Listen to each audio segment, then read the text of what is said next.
I have been called the father of the American Revolution. I am Samuel Adams. We must all hang together, or we shall most assuredly hang separately. They called me obnoxious and disliked. I call it telling the truth. Captured and held on the prison ship Jersey. A floating hell. Good day. I am Darling Madison, First Lady, hostess of a fledgling republic. In most museums, you look at a painting and then you read the bio card and you move on.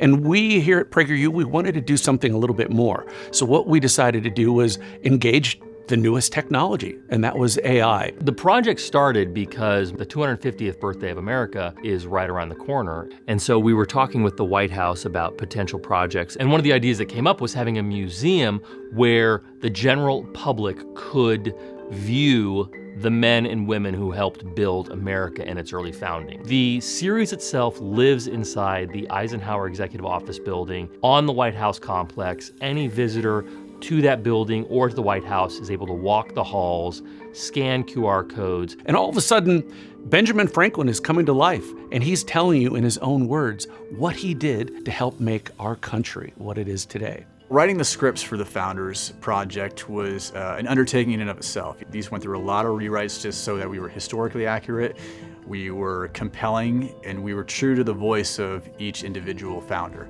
We would go back and look at historical documents, we would look at bios, we would look at diary entries, things of that nature. It's not just a simple cold read of biographical information.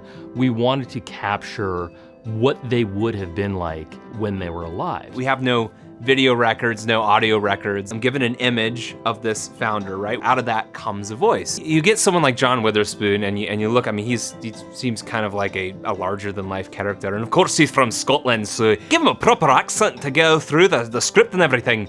And then, you know, you got a very delicate, but still very important character like Charles Carroll of Carrollton. I am Charles Carroll of Carrollton, the wealthiest of the signers and the last to survive. Because I have a lot of white in my beard, I got selected to portray most of the older gentlemen, shall we say. And so I got the opportunity to play Benjamin Franklin. Good day, friend.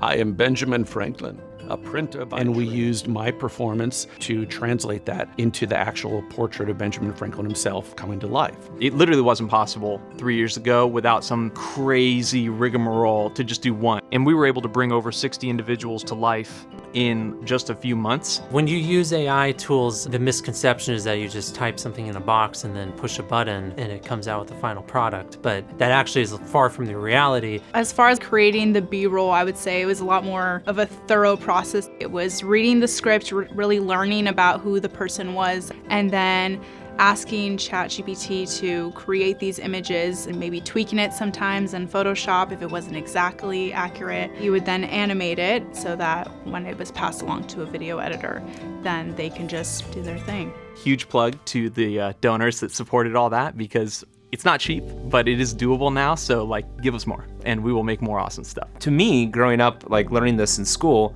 all these were signatures on a document. So to actually put like a face and actually be part of creating the character and then learning about the immense sacrifice that these signers made was, I mean, it was so rewarding. I can't really even put a value on how rewarding it was. Of course, we know the names John Adams, Benjamin Franklin, Thomas Jefferson, but it's quite another thing to learn about some of the more obscure signers that largely history might have forgotten, and to be able to not only bring them back to the forefront of American history, but also personally appreciate the sacrifices that they've made, and then actually seeing them come to life and feeling as though I've met these signers.